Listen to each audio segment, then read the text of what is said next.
Chapter 12.2 में आपका स्वागत है। इस चैप्टर में हम लोग समांतर चतुर्भुज बनाना सीखेंगे। तो सबसे पहले चलिए पहला प्रश्न, जिसमें हम लोग 4 प्रश्नों को हल करेंगे 1 to 4। तो पहला प्रश्न, ABCD एक समांतर चतुर्भुज बनाए जबकि AB बराबर 4 सेंटीमीटर, AC बराबर 7 सेंटीमीटर, AD बराबर 3.6 सेंटीमीटर। इसमें हम लोगों को 2 भुजा और 1 विकर्ण मालूम है। इस प्रकार हम इसका समांतर चतुर्भुज बना सकते हैं। तो चलिए इसका पहले उसी प्रकार रफ वर्क करेंगे। रफ वर्क में हम लोग सबसे पहले AB एक रेखा लेते हैं जिसकी दूरी 4 सेंटीमीटर और A को केंद्र मानकर 6 सेंटीमीटर के चाप से एक चाप लेते हैं 7 सेंटीमीटर और B को केंद्र मानकर 3.6 सेंटीमीटर का दूसरा चाप से इसे डिवाइड करते हैं। ये हमारा जो बिंदु आएगा इसका नाम हम लोग C रखेंगे। ये हमारा 7 सेंटीमीटर का रेखाखंड होगा और ये 3.6 सेंटीमीटर का। अब हम लोग समांतर चतुर्भुज बना रहे हैं, इसलिए 3.6 सेंटीमीटर का इधर चाप लेंगे A बिंदु से और 4 सेंटीमीटर ये इसका चाप लेंगे और इसे मिला देंगे। इस प्रकार का हमारे पास चतुर्भुज समांतर चतुर्भुज बनेंगे और ये 4 सेंटीमीटर ये D बिंदु। तो हम लोग इस प्रकार का चतुर्भुज बनाएंगे। तो चलें सबसे पहले हम लोग 4 सेंटीमीटर का एक रेखाखंड लेंगे AB। इस तरह हमने यहाँ 4 सेंटीमीटर का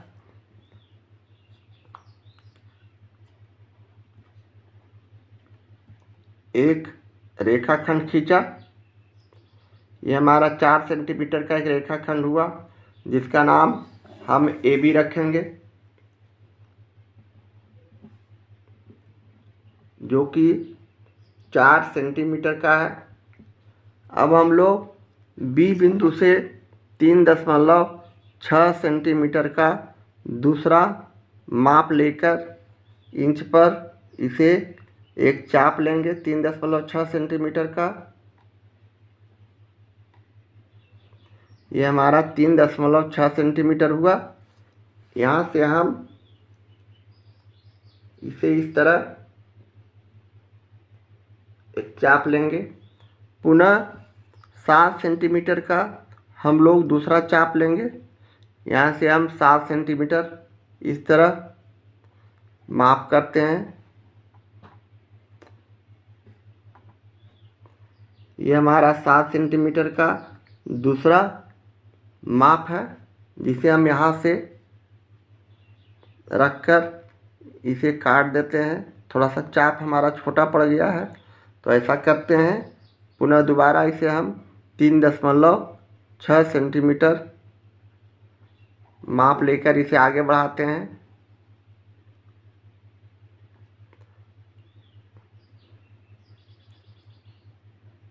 इस तरह यहाँ कटा। अब इस बिंदु को हम लोग आपस में जोड़ देंगे B से और A से। ये हमारा बिंदु आया कटान बिंदु। इसे हम आपस में इस तरह जोड़ दिए।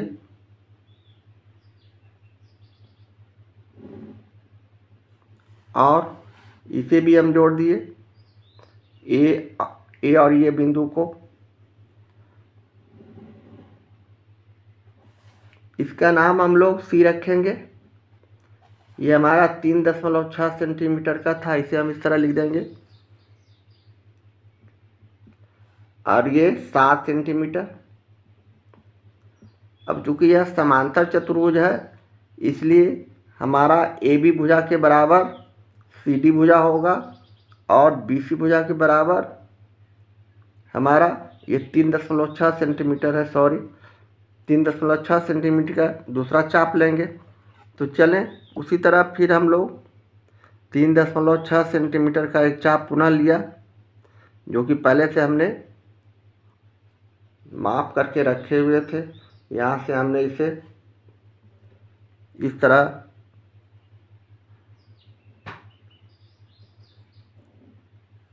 और दूसरा हम 4 सेंटीमीटर का अगला चाप लेंगे। ये 4 सेंटीमीटर का दूसरा चाप हुआ।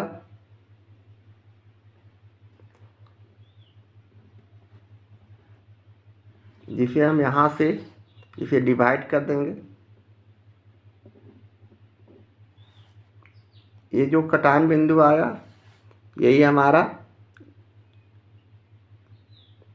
डी हो जाएंगे और हम इसे आपस में एक दूसरे बिंदु से मिला देंगे।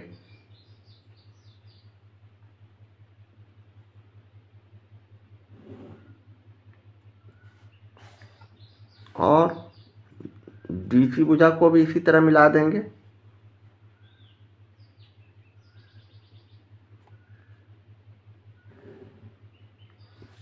इस प्रकार का हमारा ये चतुर्भुज बन चुका है। अब हम इसे रचना के चरण में लिख देंगे। ये 3.6 है तो यह भी 3.6 सेंटीमीटर होंगे। या 4 सेंटीमीटर है तो यह भी 4 सेंटीमीटर होंगे। इस तरह हमारा ABCD समांतर चतुर्भुज बन चुका है। तो अब रचना के चरण में हम लोग इसे लिख देंगे। अब रचना के चरण को इस प्रकार लिख देंगे। पहला में AB बराबर 4 सेंटीमीटर का एक रेखाखंड खींचा। दूसरा B को केंद्र मानकर 3.6 सेंटीमीटर और A को केंद्र मानकर 7 सेंटीमीटर त्रिज्या का चाप लिया जो बिंदु C पर आपस में मिलते हैं। तीसरा पुनः A और C बिंदु को केंद्र मानकर क्रमशः 3.6 सेंटीमीटर और 4 सेंटीमीटर त्रिज्या का चाप लिया जो बिंदु D पर आपस में मिलते हैं। चौथा AD, AC, CD और BC को मिलाया। इस प्रकार ABCD एक अभिष्ट चतुर्भुज बना। तो हम इसका इस तरह रचना करेंगे। पहला का दूसरा प्रश्न ABCD एक समांतर चतुर्भुज बनाए जबकि BC बराबर 3 सेंटीमीटर, AC बराबर 6.5 सेंटीमीटर, AB बराबर 5 सेंटीमीटर। तो यह भी उसी तरह का प्रश्न। इसका भी हम लोग सबसे पहले रफ वर्क करेंगे। रफ वर्क में सबसे पहले हम लोग AB एक रेखाखंड लेते हैं जो कि 5 सेंटीमीटर का होता है।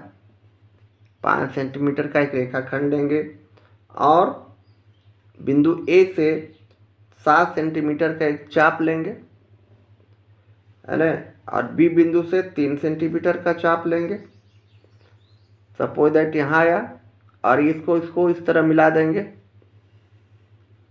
ये हमारा C बिंदु होगा और इसकी दूरी 6.5 सेंटीमीटर होगी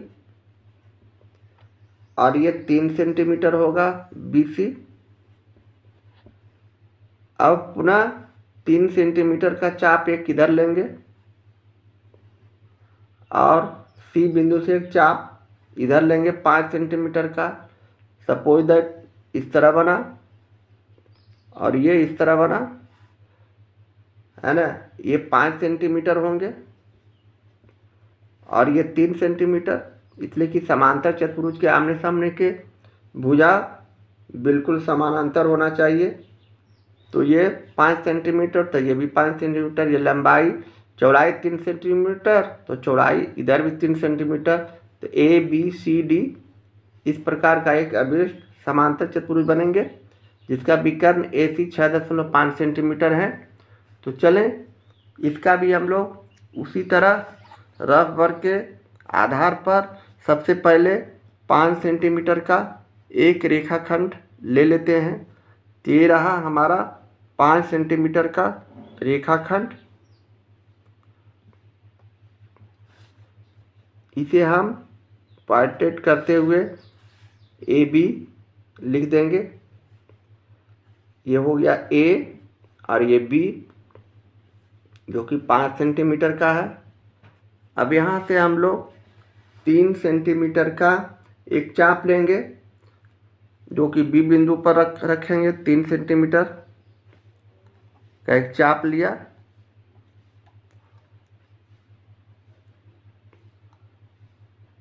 अब यहाँ से हम इस चाप को इस तरह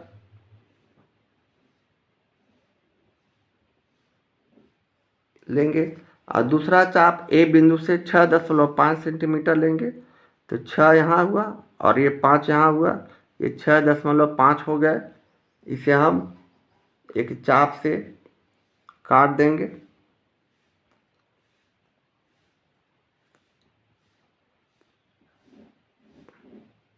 इसे हमने काट दिया।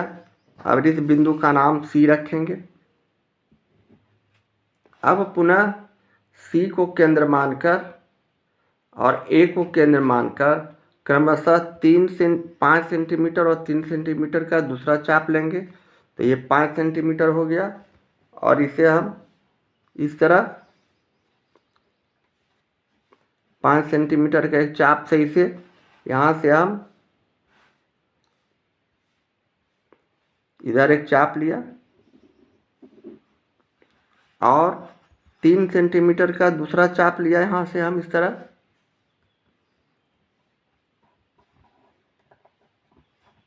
ये हमारा 3 सेंटीमीटर का चाप हो गया। इसे हम यहाँ से इसे काट दिया। अब हम सारे बिंदु को, इस बिंदु का नाम डी रख देंगे। अब सारे बिंदु को आपस में जोड़ देंगे। तो बी सी को हम जोड़ रहे हैं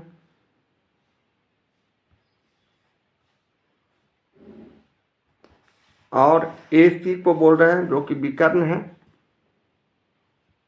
ये हमारा विकर्ण हो गया।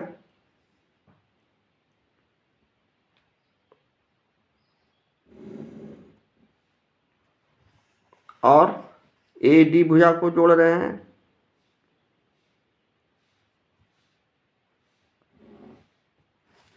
इसके बाद सी डी भुजा को भी जोड़ देंगे।